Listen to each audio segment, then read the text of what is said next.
Olá você, tudo bem?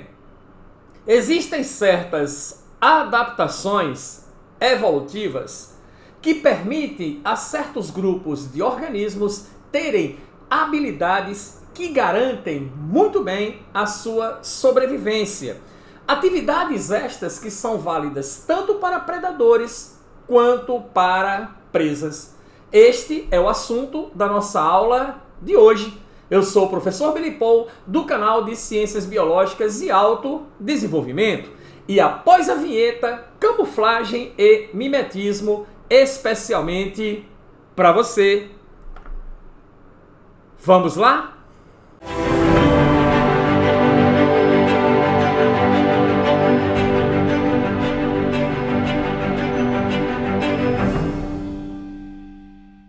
Ok. Camuflagem e mimetismo. O aluno chega ao professor e pergunta: Professor Billy Paul, camuflagem e mimetismo é a mesma coisa ou são coisas diferentes? Primeiro vamos à definição. Tanto a camuflagem como o mimetismo são adaptações bem específicas, adaptações evolutivas que concedem habilidades de defesa. Funciona muito bem tanto para certos predadores e para certas presas que possuem tais habilidades, que possuem tais adaptações.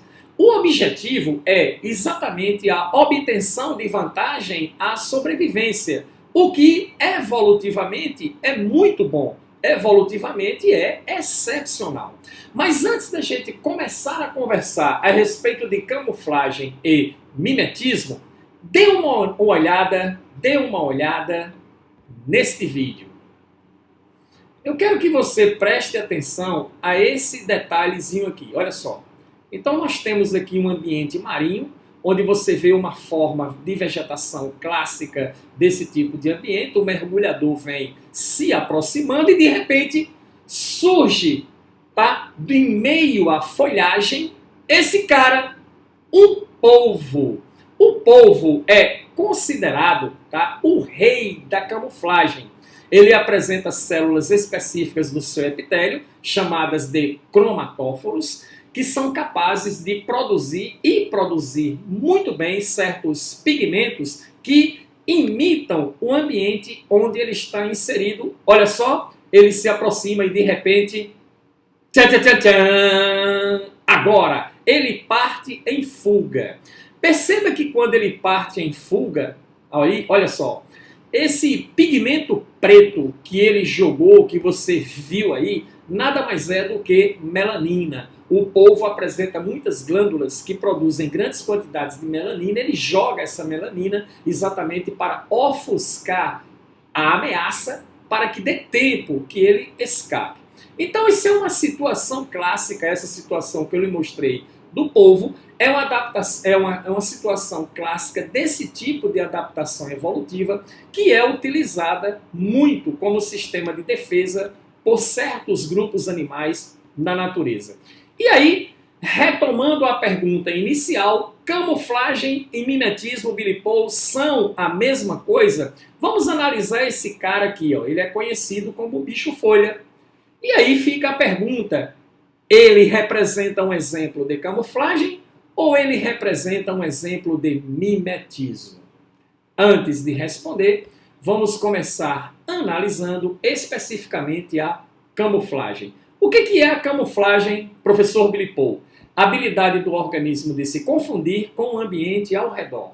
Então, ele tem características específicas que o permite se confundir de maneira muito competente com o ambiente que o cerca. Então, quando isso acontece, eu tenho um processo de camuflagem. Vamos ver esse cara aqui, olha só. Esse cara aqui é um camaleão. Mas você percebe que a coloração do seu corpo está muito condizente com o ambiente de folhagem seca aonde ele está inserido. É o caso, por exemplo, do nosso amiguinho aqui, que é o coelho do Ártico. Perceba que a cor da sua pelagem branca o camufla muito bem com um ambiente carregado de neve onde ele está inserido. Professor, isso é importante? Mas é claro que isto é muito importante porque permite que esses animais eles se camuflem muito bem dentro do meio ambiente onde os mesmos estão inseridos.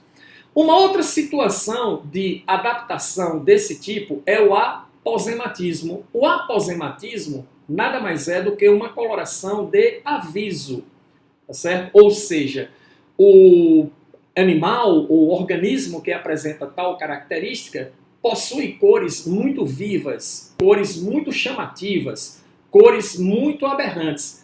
É uma qualidade dos animais de reconhecer sua presa como impalatáveis ou tóxicas. Tá? Então você tem aqui, por exemplo, a cobra coral, que é um exemplo clássico de aposematismo, e essa rã que você está vendo aqui, que também é um caso clássico de aposematismo.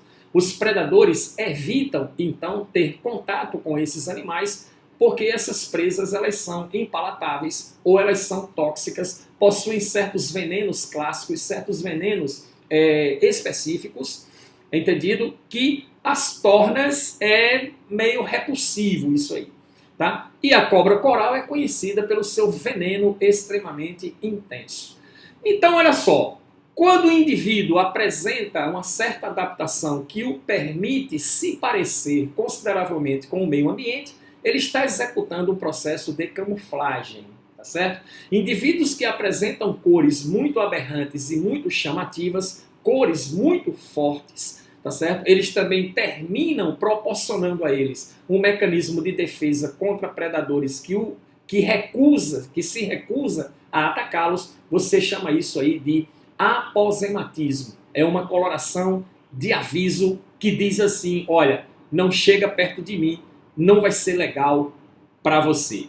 A outra situação é a situação que nós denominamos de mimetismo. O termo mimetismo vem de mímica, vem de imitação. Eu tenho, na verdade, um ser vivo que está imitando um outro ser vivo. Ou seja, é a habilidade de imitar características e ou comportamento de outra espécie de animal. Entendido? Geralmente é um animal inofensivo que imita, de certa forma, um animal extremamente ofensivo. O exemplo mais clássico disso é a borboleta monarca, que é naturalmente tóxica, que é naturalmente venenosa e naturalmente impalatável, de sabor ruim, e a borboleta vice-rei. Quando você compara as duas, você percebe que elas são muito parecidas, mas a vice-rei tem um tamanho menor, enquanto a monarca tem um tamanho maior. E os traços que você observa de coloração e de detalhes em ambas as borboletas têm uma certa diferença, embora seja uma diferença sutil. A borboleta vice-rei, embora palatável, embora muito pouco tóxica ou atóxica, ao se encontrar com um predador específico, o predador confuso, pensando tratar-se de uma mariposa monarca, ele vai se restringir a atacar. Principalmente se ele já tiver tido experiência anterior com a mariposa monarca. Ele termina então evitando as duas. Sendo assim, é importante, vai favorecer o processo de sobrevivência por mais tempo, tanto da mariposa monarca quanto da mariposa, ou tanto da borboleta monarca, perdão, como da borboleta vice-rei. Beleza? Agora, quando a gente fala de mimetismo, temos duas situações. O mimetismo chamado de batesiano, de Henry Walter Bates, e o mimetismo chamado de milleriano. O que é um mimetismo batesiano, professor? É quando eu tenho um indivíduo que é inofensivo, mas que imita um outro indivíduo que é extremamente ofensivo. O exemplo mais clássico de mimetismo batesiano é o que nós observamos em relação à cobra coral verdadeira e à cobra coral falsa. Okay? Então você observa que há uma semelhança muito grande entre os dois animais. Professor, como no meio de uma floresta, no meio do mato, eu vou reconhecer as duas cobras? Como reconhecer? Preste atenção aos anéis vermelhos. Preste atenção aos anéis vermelhos, ok? Olha lá, anéis vermelhos. Olha só, pronto. Olhando para os anéis vermelhos, qual a diferença que você observa entre a coral verdadeira e a coral falsa? Quando você olha para ambas, você percebe que os anéis vermelhos, está aqui, ó, da cobra coral verdadeira, ele encontra-se com anéis brancos. Está vendo aqui, ó? Anel vermelho encontra-se com anéis brancos. Anel vermelho encontra-se com anéis brancos. Então você encontrou uma coral no meio do mato, percebeu que ela apresenta anéis vermelhos que estão se encontrando com anéis brancos, fuja, vá embora, é uma coral verdadeira.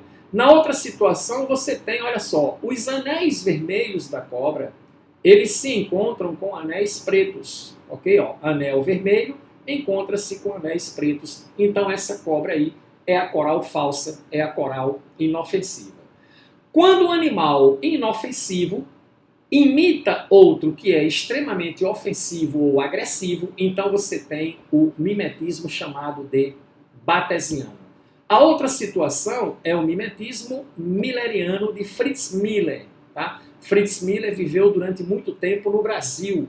Okay? E ele descreveu o seguinte, que os indivíduos ofensivos adotam o mesmo padrão de advertência. Podemos ver isso claramente nesse grupo de borboletas que você está vendo aqui. Tá? Vamos ampliar aqui as nossas borboletas, tá aqui, tá certo? O que é que acontece? Perceba que todos os animais aqui, tá? Todos esses insetos, eles são impalatáveis. Eles apresentam sabor ruim ao predador.